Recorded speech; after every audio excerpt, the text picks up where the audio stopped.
Poštovani gledači, smislatan ekonomski razvoj zavisi od implementacijata na знаењата, поврзани со техничкиот, технолошкиот, вкупниот образовен систем кој дава додатна вредност.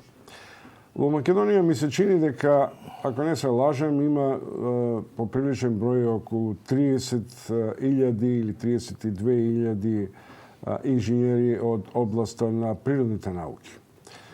Денеска е светскиот ден на инженерите и нашата асоциација го одбележува на начин каде што има своји екзактни анализи за одредени процеси. Мој гостин е универзитетскиот професор и председател на Асоциацијата на инженерите Миле Димитриевски. Добро утро. Добро утро. Професоре, зошто се обележува денот на инженерите? Како знак на вредности категории или како перцепција дека таа асоциација нешто некогаш и по потреба или перманентно треба да создаде дополнителна вредност и општествена вредност? Еве на почетокот само да кажам дека ние сме комора на овластени архитекти инженери, што е различно од асоциација, малку потврста институција со поинакви обврски, и ние како комора на овластени архитекти и овластени инженери сме членка на Светската федерација на инженерски организации ВФО, а денов 4 март е прогласен од ЮНЕСКО за Светски ден на инженерите и денеска во 89 држави во 12 часот се одбележува овој ден на различни начини. Инаку објавата за тоа која држава како го одбележува е дадена на сајтот на ЮНЕСКО. Денот е посветен, баш е одбран 4 март, заради тоа што на 4 март пред 52 години е формирана Светската федерација на инженерски организации. Во таа чест е прогласен денов 4 март и денешното мото, овогодишното мото, беше Engineering for Healthy Planet. Инженерството за здрава планета. УНЕСКО проценило дека во последниве години се помалку ги консултираме инженерите за многу прашања за кои што инженерите имаат знаење, имаат разбирање, имаат моќ да ги решат, како да политичарите, економистите и сите други сметаат дека многу прашања може да се решат со нивните методи, а не со инженерските. Ние сметаме дека ако инженерите создале нешто, тоа станало понатаму и проблем, нели? Правите железара, па потоа дека тој проблем може да го решат повторно тие што го создале. Заради тоа и мотото на нашата прослава во Македонија, кое што го дефиниравме, се вика пандемијата ќе помине, загадениот воздух ќе остане. И на тој начин сакаме да ги анимираме сите 12 професионални инженерски одделенија во комората, секој во својата област, ама баш во својата област, да понуди решение или да согледа што е тоа што е направено или не е направено и како би можеле инженерите од тоа професионално одделение да помогнат. Исто така, УНЕСКО сметаше дека во инженерските институции, асоциации, комори и така натаму треба да се вклучуваат се повеќе и повеќе луѓе, заради тоа што интересот за инженерството во последниве 20 години е намален, со тоа и бројот на инженерите, со тоа и нивната активност. Исто така и родовиот аспект на инженерството е подигнат на повисоко ниво. Се смета дека подеднакво сите родови треба да се вклучат. Значи се повеќе сме и со инженерки, така? Па да, но професоре, сакам малку да разглобиме дел од овие ваши перцепции. Прво, корекцијата што направите е разбирлива, вие сте комора, но во Македонија постојат паралелни асоциации. Што е разликата? Например, меѓу асоциацијата на архитекти, асоциација на возачи, што ја знам и така натаму. Вашата асоциација е струкова, стручна, професионална? Значи, тие не се паралелни, тие се самостојни организации. Ние сме формирани со законот за градење, и нам ни се дадени јавни овластувања на инженерите да им издаваме овластувања за проектирање, надзор и така натаму. Значи, единствена институција е комората на која што законот и дозволил да издава јавни овластувања. Тоа значи без лиценца од вашата комора нема формирање на, немате право на проектирање, немате право на ревизија и така натаму. Нема проектен тим, значи овластениот инженер е одговорната особа, главниот инженер кој што може да земе помошници кои што немаат овластување, но тој е носител на проектот, тој е идејата, тој е финализацијата, тој го подпишува проектот, имајќи го овластувањето од комората. Кој ги дава лиценците за фирмите? Лиценците за фирми ги дава Министерството за транспорт и врски, одделот за гадежништво, кое што врз база на формирање на фирма од неколку овластени, значи за различни видови овластувања, значи има овластување А, Б, С и така натаму. Ако сакате да добиете највисоко овластување, треба да имате вработени 5 инженери, проектанти, 3 изведувачи и така натаму, и потоа Министерството на вашата фирма ќе издаде лиценца за изведба или лиценца за проектирање. Но носители на лиценцата се физичките лица кои што имаат овластување од комората. Ќе дојдеме Само уште ова ме прашувавте околу асоциацијата, тие се исто така многу значаен дел од професијата. Значи, тие се занимаваат со струката во делот каде што ги согледува, да речеме, асоциацијата на архитекти, забележувате, постојано дава мислење во врска со овој проблем, со врска со зелената тераса, во врска со клиничкиот центар и така натаму. Тоа се професионални мислења кои што здруженијето ги формира врз база на согледувањата што ги имаат како архитекти. Исти такви мислења има Здружение на технолози, Здружение на сообраќајни инженери и така натаму. И тие струково работат за подобрување на некои прашања во државата кои се од нивни интерес. Сега да бидеме прецизни. Многу е тешко да се стигне до лиценца. Веројатно е уште потешко да ја изгубиш лиценцата. Да. Но она што сакам да го прашам е, бидејќи сте јавна личност, кога шетаме низ Скопје, ви паѓаат во очи урбанистичките катастрофални грешки во уредувањето на градот, архитектонските решенија во која од балкон на балкон можеме да се прекачеме и така натаму. Што правиме со таквите индивидуалци, со таквите организации кои независно од системот урбанистички општини кои тоа го дозволуваат да се санкционираат тие луѓе? Дека е тоа спротивно на нормите. Значи, овластувањето кое што го даваме ние го врзува инженерот да го почитува законот.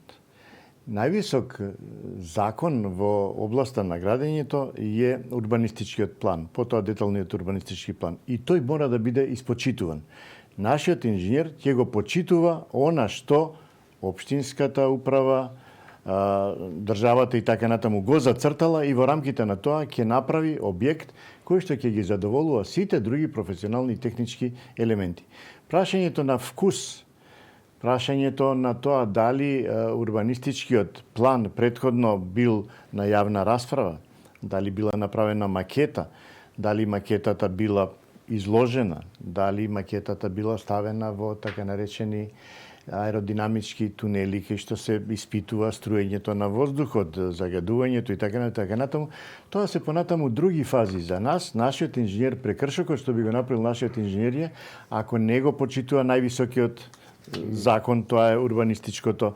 Како што видовте вчера, Уставниот суд ја врати одлуката на општината Центар за укинување на мораториумот. Така, значи, во тој дел нашите инженери се обврзани секој закон, подзаконски акт, стандард и така натаму да го почитуваат. И ние ќе ги санкционираме секогаш кога тие нема да ги почитуваат стандардите, нормативите, правилниците, законите, плановите и така натаму. Заради тоа комората е структурно поставена така да има дисциплинска комисија, има второстепена дисциплинска комисија и за секое прекршување на правилата се работи структурно во определени нивои. Значи, прво е дисциплинската, па потоа сите други и на крајот последната мерка, можат многу мерки да се изречат, парични казни, одземање привремено на овластувањето и највисоката казна во комората е трајно одземање на овластувањето. Денеска на денот на инженерите се определивте да ја ставите во централна позиција дилемата што после пандемијата. Останува екологијата, односно загаденоста. Постојаат две тези. Првата дека пандемијата поради самоизолациите и стеснувањето на ефективното работодавање и се намали, да речем, условно загаденоста. Од друга страна, екзактните податоци покажува дека ние имаме перманентно високи стапки на загаденост, особено во овие урбани средини. Што вие тоа треба да направите? Што вие тоа можете да направите за да вашиот глас на стручноста допре до општествената и до политичката јавност? Значи, еве уште еднаш ќе повторам јас темата на денешново. Темата е пандемијата ќе помине, загадувањето ќе остане. Зошто пандемијата ќе помине? Затоа што се вложија толку многу средства, толку многу луѓе, толку многу напори, толку многу мерки, толку многу полициски саати и така натаму, што целото општество се ангажираше сметајќи дека е пандемијата исклучително голема закана по човечкиот живот. Вториот дел на реченицата загадувањето ќе остане. Јас следам таа проблематика 20 на години и со сигурност знам дека ќе остане затоа што во таа проблематика не се вложува. Што треба да се вложува? Треба да се вложува исто како и во пандемијата. Значи треба да се вложат ресурси, инженерски ресурси, треба да се вложат средства. Да речеме, последниве години буџетот најмногу беше смалуван во делот на животната средина. Во буџетот се зборуваше за економски мерки, за вакви и такви здравствени, меѓутоа не можете вие да постигнете никаков резултат ако не внесете буџет. Не се ангажирани нови млади луѓе во решавање на проблемот на животната средина. Се зборуваме само за загадениот воздух, оставаме загадена вода, загадена почва и така натаму.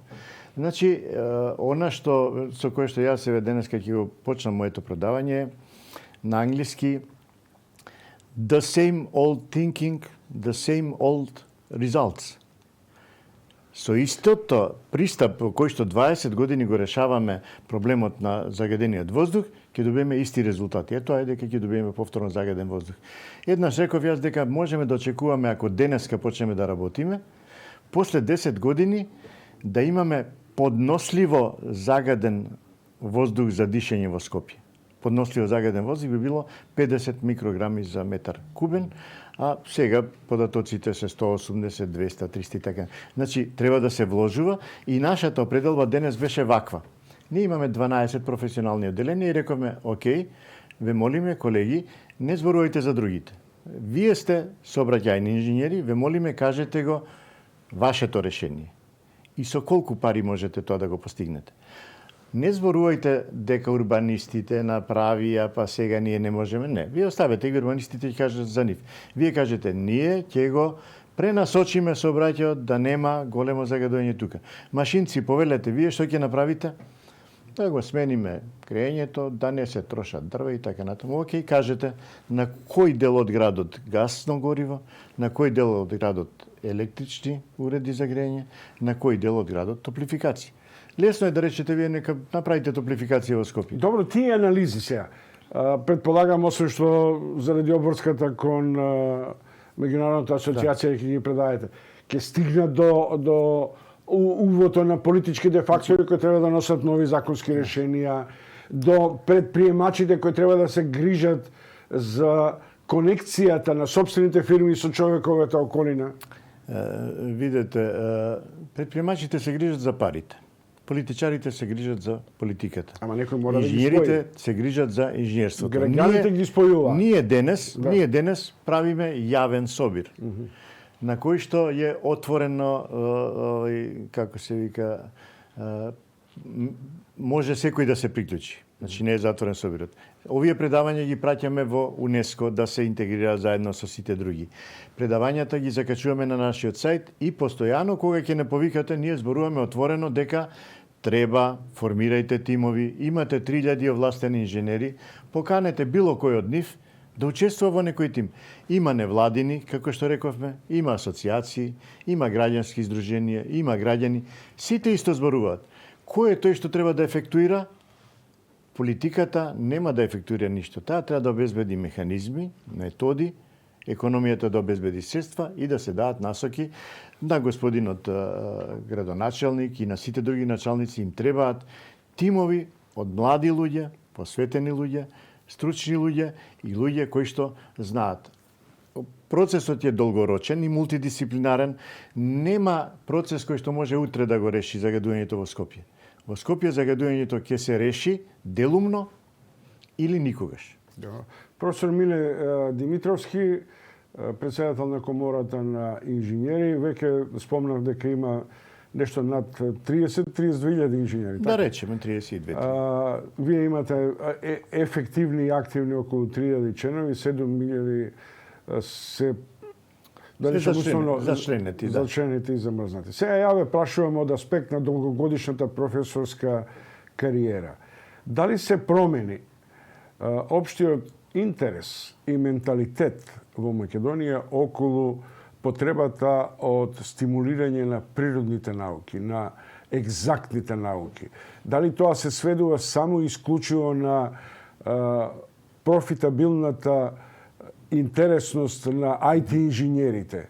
Слушам дека нема машински инженер кој е невработен. Дали правиме добро и дали е тоа доволно за да ја имаме каптажата на идниот економски развој? Значи, јас си покрај тоа што сум 4 години во Комората, јас сум на некој начин поврзан со образованието, бидејќи бев таму 38 години, така што ги следам состојбите. Ги знам состојбите од, да речеме, од 80-те години па наму, во 40 години, бидејќи и на факултетот бев на разни позиции, продекан за ова, за она и така натаму, значи ги знам статистиките.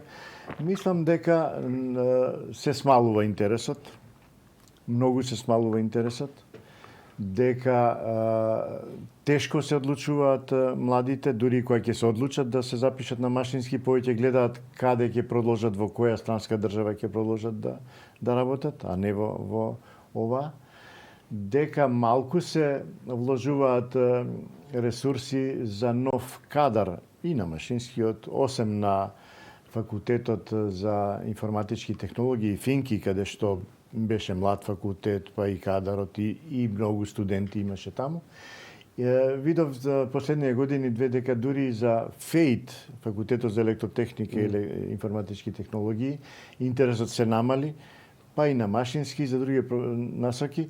Баш и заради тоа УНЕСКО и Светската организација, дека тоа не е уникатен пример за Македонија, секаде е тоа така, се обидува да го сврти вниманието, но вниманието не можеме да го свртиме само со апели.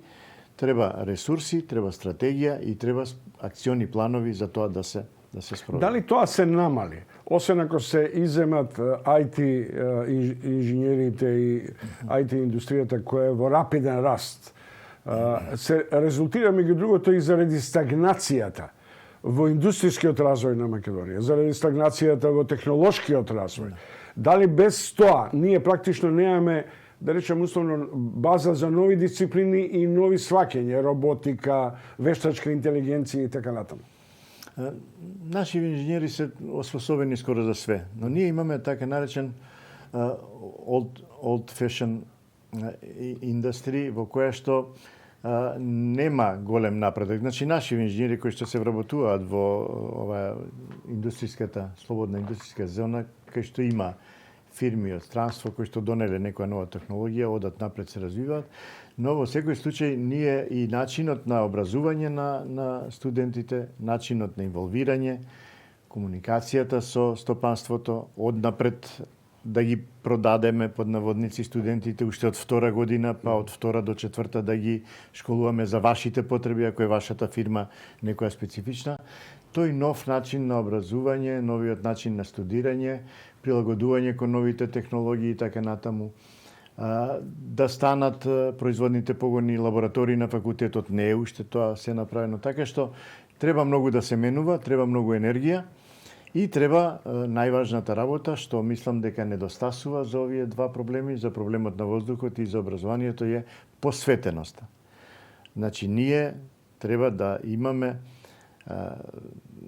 универзитетски професори кои што 24 сати ќе бидат универзитетски професори, 8 сати на работа, остатокот дома. Значи, да немаме бизнес ориентит универзитетски професори, да бидат тие scientific ориентит кон науката, кон студентите и така натаму. Значи, има многу работи што треба да се менуваат, а ние секогаш мислиме дека тоа нештото треба да го направи некој друг. Ние сме тие што треба да го направиме тоа. Ние треба да го очистиме воздухот во Скопје, сите инженерите.